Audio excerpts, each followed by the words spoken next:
Maituturing na stronghold ng Moro Islamic Liberation Front ang mga nakupkob na kampo sa mga bayan ng Datu Piang, Sharif Agwak, Datu Unsay, Datu Saudi Ampatuan at sa bayan ng Mamasapano dito sa probinsya ng Maguindanao. Bagamat walang malalaking pagkilos ang militar dito sa North Cotabato, Maguindanao at Lanao del Norte, bantay sarado pa rin ang mga nabawing kampo ng MILF. Labas. Kopya sir, moving na kami sir. Sumama ang IBC News team sa isang infantry squad ng 6th Infantry Battalion na nagsagawa ng recon sa paligid ng mga kampong nakubkob ng militar.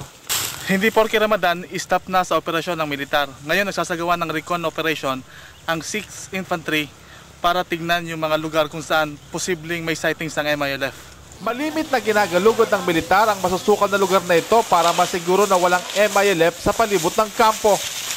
Ayon kay 6th Infantry Battalion Commander Lieutenant Colonel Wilson Reyes, nag-pull out na sila ng augmentation force sa ilang lugar pero mananatili ang regular forces ng Philippine Army. But they are still on alert, going to go after these lawless MILF groups if they are still in the area for punitive actions. But in deference sa Ramadan ng ating mga kapatid na Muslim, we would like to say that we are respecting that in accordance with their culture.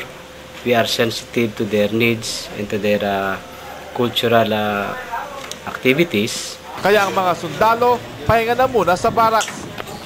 Ayon kay 6th Infantry Division spokesman Lieutenant Colonel Julieto Ando, mananatili sa Maguindanao ang bata-batanyong sundalo bilang paghahanda sa pagkatapos ng Ramadan.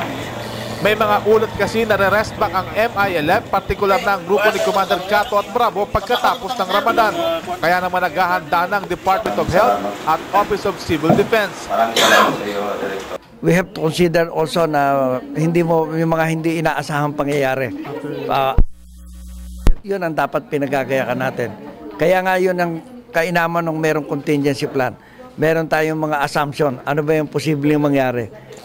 Mula sa Cotabato City, kasama si cameraman Lino Tubong Banwa.